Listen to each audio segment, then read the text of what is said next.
Qualcomm, Snapdragon Summit. It was incredible. And yes, it is true, Dan, we came in early before everybody showed up. We got set up and we had two hats there. We had not only the analyst hat to be analysts and give good advice and also report back on what we saw, but also the 6.5 was there and we did 9 interviews with multiple executives, including CEO Cristiano Amon. We did. Number 2 in control, Alex Katuzian, and many, many more. Links to the show notes, at least on one of those. But I mean, where do you start on an event that you pretty much spent the entire week at? So why don't I give it a little bit of context here? So Qualcomm is a company in transition. It essentially owned, along with companies like Facebook and Apple, the mobile transition, right? But right now, the mobile revolution. But it's really now moving from a phone-only to the intelligent edge. And whether that's phone, includes phones, by the way, but incrementally adds PCs, cars, XRs, and the Internet of Things, and not just the human IoT or things like wearables, but also the industrial Internet of Things.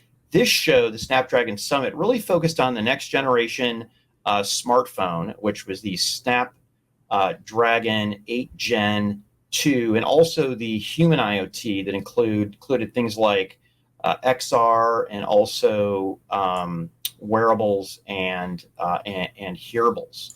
It was an incredible show. I mean, if you recall, we've talked a lot about Qualcomm's strategy, pillar number 1, with the objective of going after the premium Android, right? Now, it doesn't mean they don't provide a lot of technology and smartphone technology to Apple.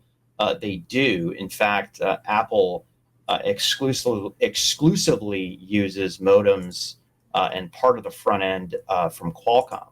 But listen, new year, new time to go after those smartphones, and that's exactly what the company did with the new platform. I can safely say, particularly based on the increase in performance in AI, I see no reason why Qualcomm can't continue its leadership in premium Android.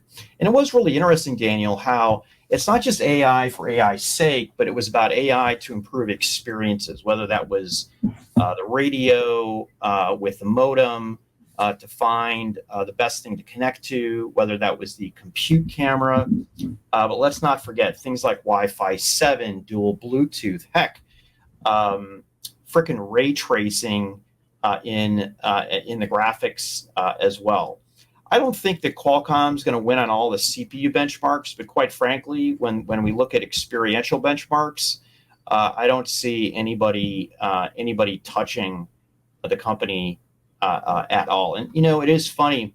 I'm always skeptical when a company says, "Hey, we're focusing on the experience," because automatically what pops into my head is, "Oh, it means they're going to lose in the tech." Well, this is not the case. What it took, I would say, Qualcomm 4 to 5 years to really make that transition from doing tech for tech's sake to actually focusing on what people do with their devices. We've got a little bit of a sneak peek also on the PC side, which was really good. We saw Adobe executive in charge of alliances get up and essentially say they're going to keep adding more native applications to the Snapdragon platform. Some people may not know this, but there's already platforms out there. Already Adobe applications that are native, including Photoshop.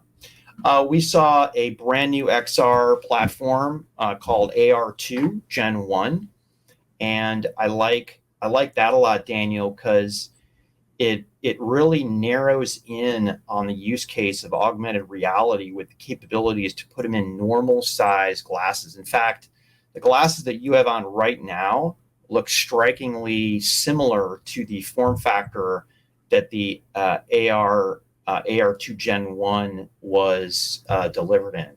It's a 1 watt part, has 3 co-processors, has Wi-Fi 7, and most of the compute is coming out of the smartphone itself. And I like that model.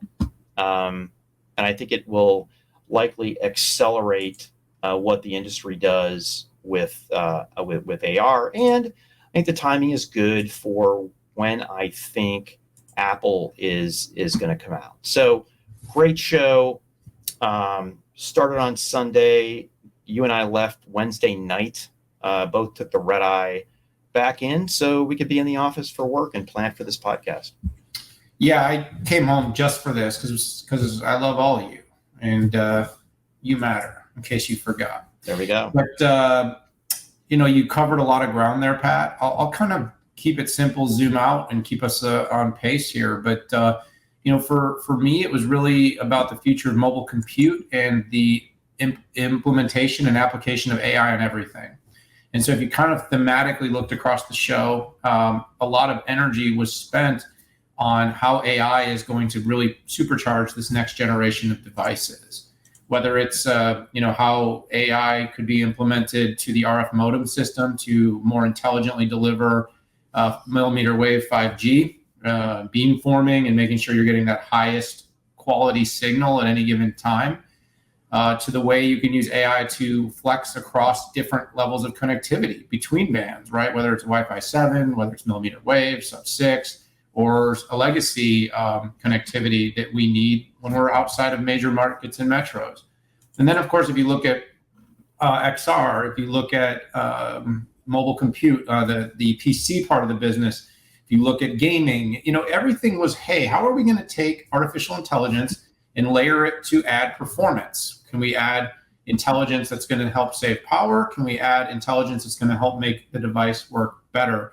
And that to me was kind of like, if you went right down the line and just kind of said, how do I streamline and digest what we saw over those 2 days?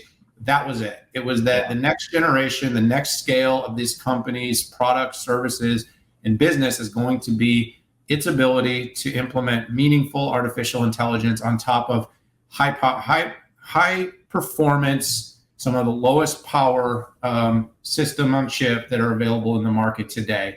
They got the wins, they've got the partners, they've got Microsoft and Adobe, they've got all the major handset makers, they've got the design wins, they've got the Snapdragon compute in beta with some really large customers. They had Citigroup up on the stage talking about this. These are the pieces and parts that are going to come together to help build the business. And in our time with Cristiano, you have to acknowledge that this diversification strategy and taking every single device that connects to the network and making it accessible and making it a part of the opportunity, the TAM for Qualcomm, is what the company is looking at. And I think they're doing a good job. So I'll leave it there. Good event. And it was, as I said, working in paradise. Yeah, probably the most interesting thing, I think where both you and I drilled in, was on their PC potential. And I think we're in the same place, that we feel pretty confident with the part itself. Even that's taking us, I think a stretch, but unclear on the go-to-market at this point. So I'm going to be interested to see how that pans out. I'm hoping that they're making a list of what they're not going to do, as long as what they're going to do, because I think focus is paramount, particularly in getting into a new market.